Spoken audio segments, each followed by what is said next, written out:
palavra do Senhor dizendo: antes que eu te formasse no ventre materno, eu te conheci. E antes que saísse da madre, te consagrei e te constituí profeta às nações. E a primeira coisa que a gente precisa fazer, quando a gente vai ler palavras como essas de Jeremias, é que nós somos devocionais, mas não deixamos de ser pagãos. A gente não confia em Deus, mas a gente confia no livro. Aí você não se relaciona com Deus e vai pegar o livro. Você imagina, alguém que não conhece a Deus, que não se relaciona com Deus, que tem até preguiça de amar ao Senhor de todo o seu entendimento, descobre a palavra de Deus e está escrito aí: antes que eu te formasse, eu te conheci. O que vocês acham que isso vai virar? Primeira coisa. Já começa a virar o culto de si mesmo, né? Porque eu não conheço a Deus. Não confio nele. E aí acho na Bíblia que Deus me conheceu. E aí já começa, aquelas palavras começam com id. O idiota, o idiosincrático, tem o id também, o ignorante.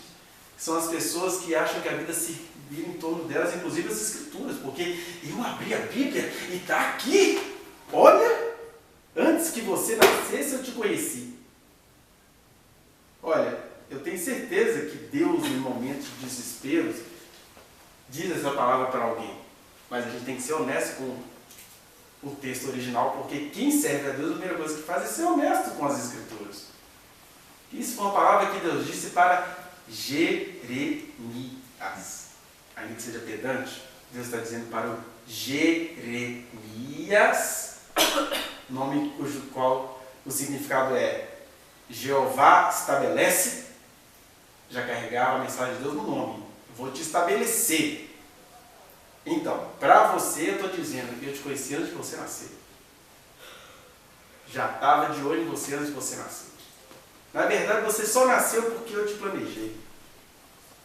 E a gente não pode deixar de ler isso com algumas realidades da vida. Algumas aparentemente massacrantes e entristecedoras, mas em Cristo todas as coisas nos trazem paz. Que é o quê? Quando Deus chega para um profeta e diz que ele o conhecia, existem duas coisas aí das quais a gente tem que se apropriar com muita responsabilidade, mas com muita realidade. Que é: algumas pessoas que estão vivas, Deus as fez. Todas as coisas foram criadas por Ele. Sem Ele, nada do que foi feito se fez. Existe a lei da natureza. Toda vez que os espermatozoides de um óvulo se juntam, tem um ser humano. Mas isso é diferente desse tipo de mensagem que Deus chega para um profeta e fala assim: eu te fiz e estou te dando consciência disso para você saber qual é a sua missão. É isso que eu estou chamando de realidade. E qual é a parte da responsabilidade? É que ninguém precisa ficar desiludido, porque você tem uma outra questão aí. Deus diz para esse cara: eu te conhecia antes de você nascer. Mas ele diz: e eu te coloquei para ser profeta às nações. Se Deus está dizendo para um homem que ele escolheu que ele vai ser profeta às nações, o que Deus está querendo dizer também? Que ele só vai ser profeta a essas nações, incluindo a impiedosa nação de Judá, porque Deus tem um negócio com as pessoas dessas nações. Estão entendendo? Então, algumas pessoas terão consciência da voz graciosa, porque ele não pediu, da voz que não pede permissão, é soberano, chega e fala assim: olha, eu te conheci antes de você nascer. Os seus dias já estavam programados porque eu te fiz para isso. Por outro lado, a consciência da nossa vocação não deveria fazer a gente também ficar vaidoso em relação aos outros, porque ele só está dizendo o seguinte: meu filho, você não tem saída.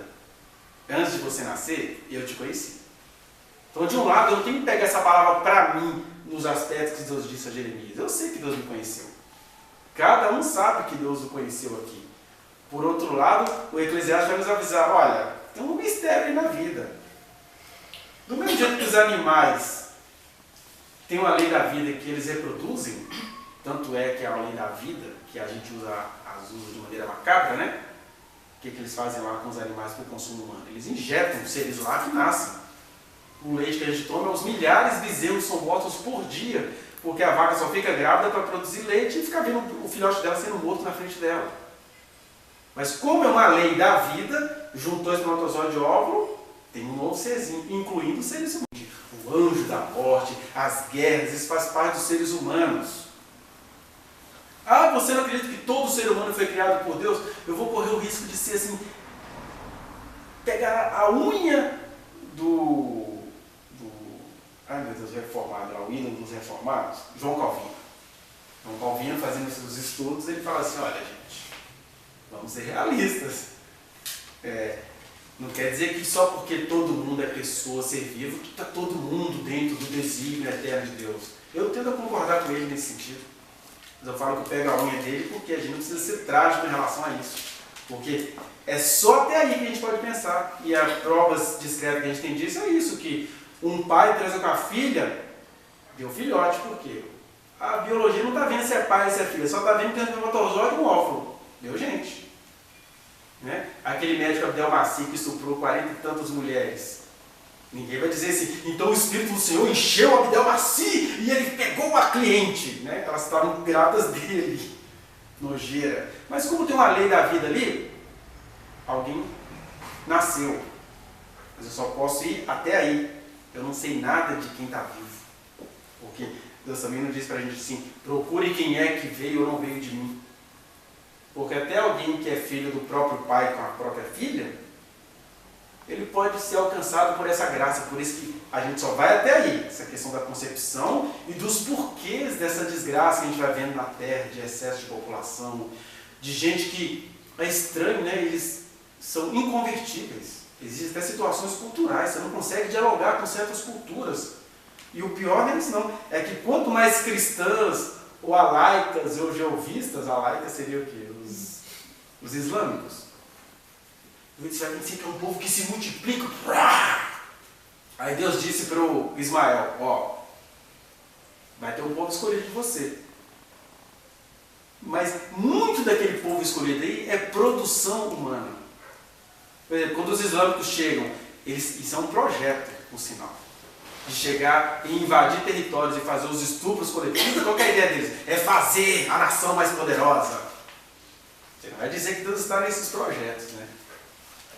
Então, essas coisas estranhas que os seres humanos têm ousadia de fazer, dá pra gente a dica de que Calvino não estava de todo errado.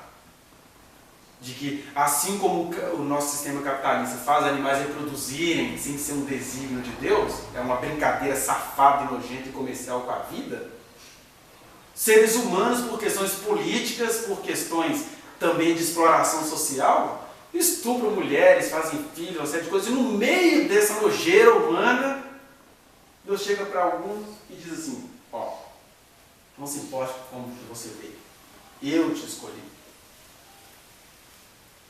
Por que eu falo que a questão disso a gente precisa olhar isso com responsabilidade? Primeiro que porque Jesus já nos deu uns sinais, né?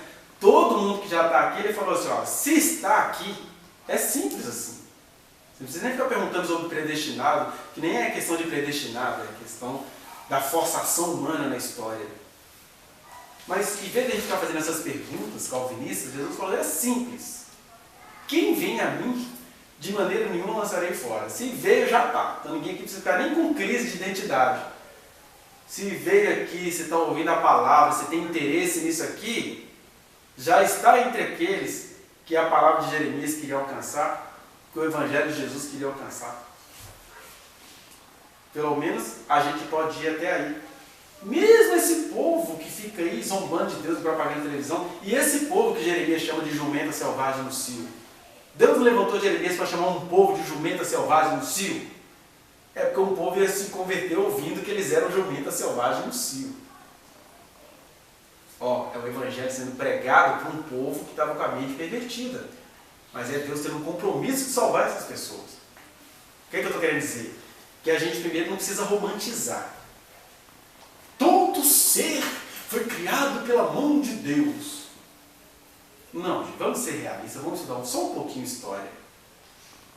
esses experimentos que estão sendo feitos aí, essas dificuldades genéticas, esse biopoder às avessas, né? Teve um biopoder das pessoas controlarem o nascimento, mas hoje está tendo uma coisa ao contrário, das pessoas forçarem nascimentos por questões românticas. Por exemplo, a China está lotada. O que o pessoal faz? Eles querem filhos assim mesmo, mas aí tem um problema sério. Quando o filho vem do sexo feminino, eles entregam para o Estado, vende para trabalho escravo, faz um monte de coisa. E o mundo inteiro sabe disso, todo mundo calado. Pesquisas estão sendo avançadas aí, pode ter certeza, elas estão sendo utilizadas em crianças e mulheres chinesas, que me fazem lembrar muito do profeta Ezequiel, de uma onda perversa que vinha lá de Magog, os filhos de Gog, Giges, o rei do olhinho puxado, que veio trazendo uma cultura de Magog misturada com a cultura islâmica. É o profeta dizendo assim, fica olhando para essas fumaças aí, porque onde tem fumaça, tem fogo. É daí que vem. E aí você vai vendo que, embora Deus tenha muitas pessoas na China, a China como um povo, uma cultura, é inconvertível, conforme a profecia de Magog, dizendo que, olha o que os homens fazem. E aqui eu gosto sempre de usar a palavra homem, porque ainda que as mulheres estejam envolvidas e atoladas nisso, isso é uma coisa do homem. Homem, bicho mau, perverso, ele faz, fabrica, ele avança na ciência, mas sacaneia com todo mundo. E aí só você vê como é que a cultura da China é, como é que a cultura islâmica é, esse conjunto todo que o profeta Ezequiel chama de Magog, que vai contaminar o planeta ainda, você vai vendo aí. Né? Como que o Brasil depende do mercado da China, são coisas humanas. Que Deus me livre de depender de mercado da China. Mas as Escrituras dizem. E por que isso está nas Escrituras? Porque talvez algum chinês, ficando sabendo disso, vai se converter ao Senhor. Por isso que não tem como saber quem é de Deus e quem não é.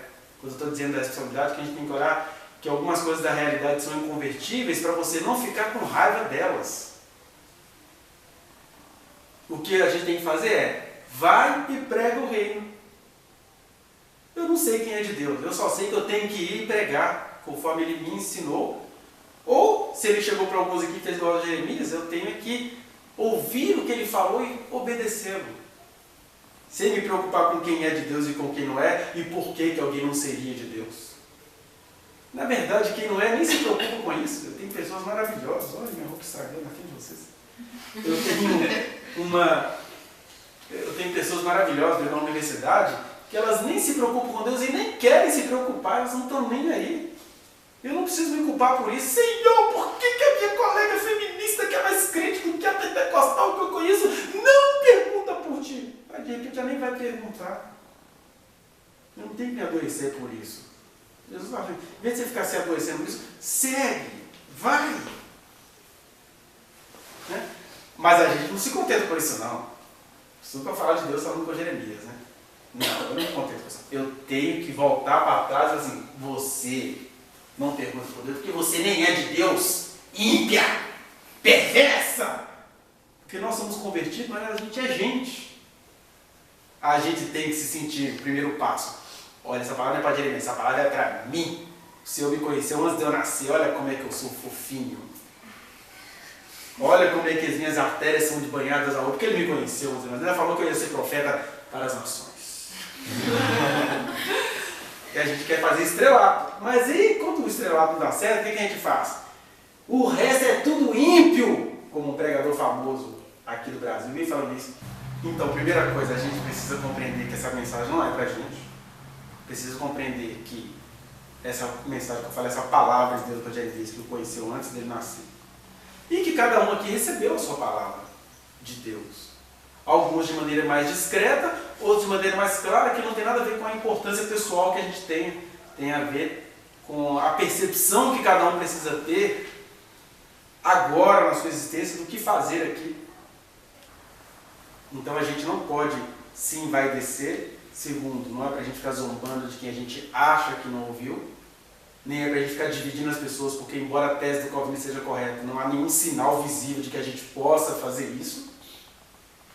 Há no máximo sinais culturais disso, e você não foi juiz para discernir quem é e quem não é. Eu posso discernir coletividades, individualidades, não. Coletividades, a própria palavra nos dá mecanismo para discernir. Até para você falar assim, ó, não vai por aí não, porque essa onda aí está estranha. Jesus falou de coletividades, né?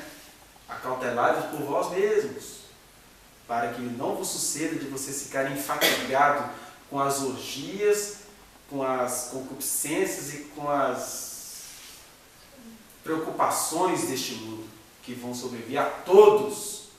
Mas quando sobrevier a todos, preste atenção. Pode até te arranhar, mas eu estou avisando. Mas Jesus fala de coletividade, mas ele não disse quem é quem. Então, quando eu falei aqui da possibilidade de haver pessoas que são meros produtos da natureza, eu não estou te dizendo quem é. Só estou te dizendo que a gente vive num mundo de ciências que produzem isso, né? Desde o estupro até uma cultura oriental, islâmica, que diz, vamos estuprar para o nosso povo se expandir. Tem um negócio errado aí. Deus não precisa da minha sacanagem em relação à cultura alheia para produzir ninguém. Nós mesmos, brasileiros, produtos de tantas sacanagens europeias, portuguesas, por assim dizer, né? Porque é engraçado quando você vai olhar a história do ponto de vista dos indígenas, eles tinham intuições que um povo ia vir.